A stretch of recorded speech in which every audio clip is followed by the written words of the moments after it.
Kids have the power to affect change and inspire others to do so as well. I'm 12 and I'm here to talk about how starting a nonprofit taught me about starting small and bringing big change.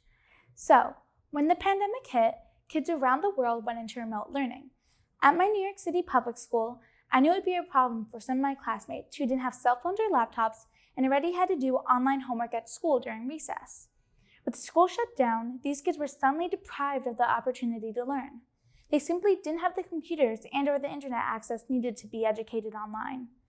They missed out on a lot. I also knew that there were lots of other kids who felt left out, excluded, and lonely during the pandemic and even before that. I tried to think of a solution. How could we come together and create a supportive place where everyone can feel safe, secure, and seen? A place where we are all included. So I started my nonprofit, including you, and recruited my friends, classmates, and fellow Girl Scouts to join me. Through Including You, kids who volunteer to be mentors are paired up with younger kids with learning, developmental, or physical disabilities, or who face economic disparities. We laugh and learn together. But there was still the issue of digital inclusion. Our local paper had a front-page story about Kamani, a 9-year-old girl from the Bronx whose teachers told her that they would be reporting her mother to child services for what they called educational neglect. This was because she was missing out on her remote classes. This terrified Kamani and angered her mom, especially because the school knew the reason she was missing out on her classes was because she was waiting for them to issue her a working device. This injustice broke my heart, and I knew I had to help. I emailed the reporter to ask about Kamani and see if she had received a laptop yet. Despite this front-page news, the school had still not given her one. So I asked the reporter for Kamani's mom's contact information. I had just received money from a Girl Scout Leadership Award, and I used that money to buy Kamani a laptop. My parents and I traveled one rainy day to meet her and her mom outside their building in the Bronx.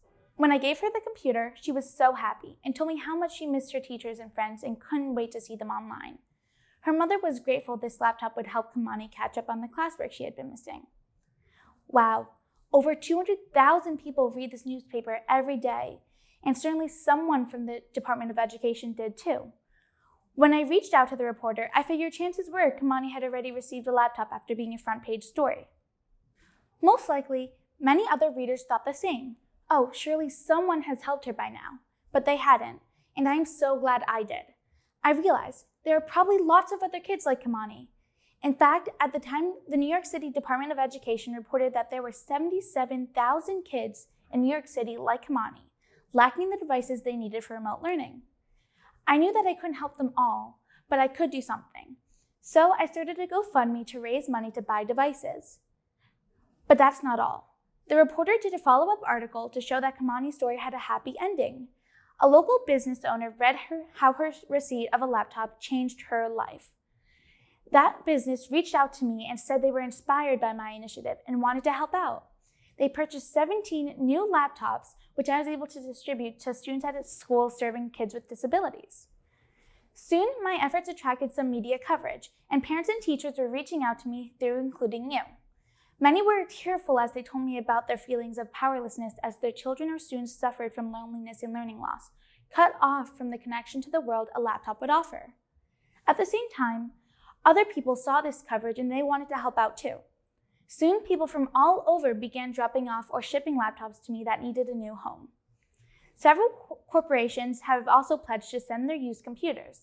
To date, through my GoFundMe campaign, family contributions, and the generosity of so many kind people and corporations, I've been able to distribute over 400 devices to kids who need them for remote learning. I'm continuously amazed that helping one girl led to a movement by like-minded people who want to do what was in their power to help kids in need. And so, at the deadliest time of the pandemic and beyond that, I have learned that kindness is contagious.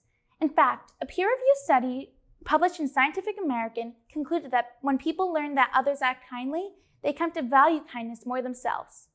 Witnessing kindness inspires kindness, causing it to spread like a virus, the authors concluded. I have certainly seen that, not only through my campaign to achieve tech equity, not only through my everyday interactions with people, but also through the other programs that are a part of Including You. Now, as I said in the beginning, I started Including You to match kids with physical, developmental, or learning disabilities, or who face economic disparities, with volunteers aged 11 to 17 for friendship, learning, and fun. When I first started including you, I reached out to my friends, classmates, and members of my Girl Scout troop to recruit volunteers. I was so excited when many of them enthusiastically signed up to be mentors. Soon we started mentoring a group of kids in the Mississippi Delta, one of the poorest areas in the country. Parents and kids started reaching out to me on social media and through my Including You website, and soon we had a waiting list of volunteers seeking to be matched with a mentee. I'm happy to say we have made dozens of matches in 6 states. The brother of one of my troop members has become friends with the wonderful boy who has trouble reading, and they meet online every week to chat, read together, and have fun. As further proof of how kindness spreads, the brother told his school about Including You, and now we have several volunteers from there who are mentors to kids and some developmentally disabled adults throughout the country. And several times a week, we get emails from other kids who want to help, as well as parents looking for a friend for their child with a disability, who sometimes sadly have difficulty making best friends. And there's more. We also have a read aloud program in which people send videos of themselves reading a children's book. It's a great resource for parents and young children who might not otherwise have a story time at home. Here too, I have been touched by the kids who have reached out to read, and we even had a multinational corporation that sent in their videos from employees. And when I started Including You, I wasn't sure any of my friends would want to help me, but they did want to help, and so did lots of other kids and even adults throughout the country. And these volunteers have made meaningful connections with vulnerable kids at a time that so many people feel alone, and when so many people need a friend. And so, I invite all of you kids out there who see a problem in the world to recognize the power within yourself to help change it. Don't wait for someone else to do it. Don't assume someone else has already got it covered. And don't be afraid of failure. Your act of kindness is a spark that will ignite in others as well. People want to help. The change you seek can happen, and it all starts with you.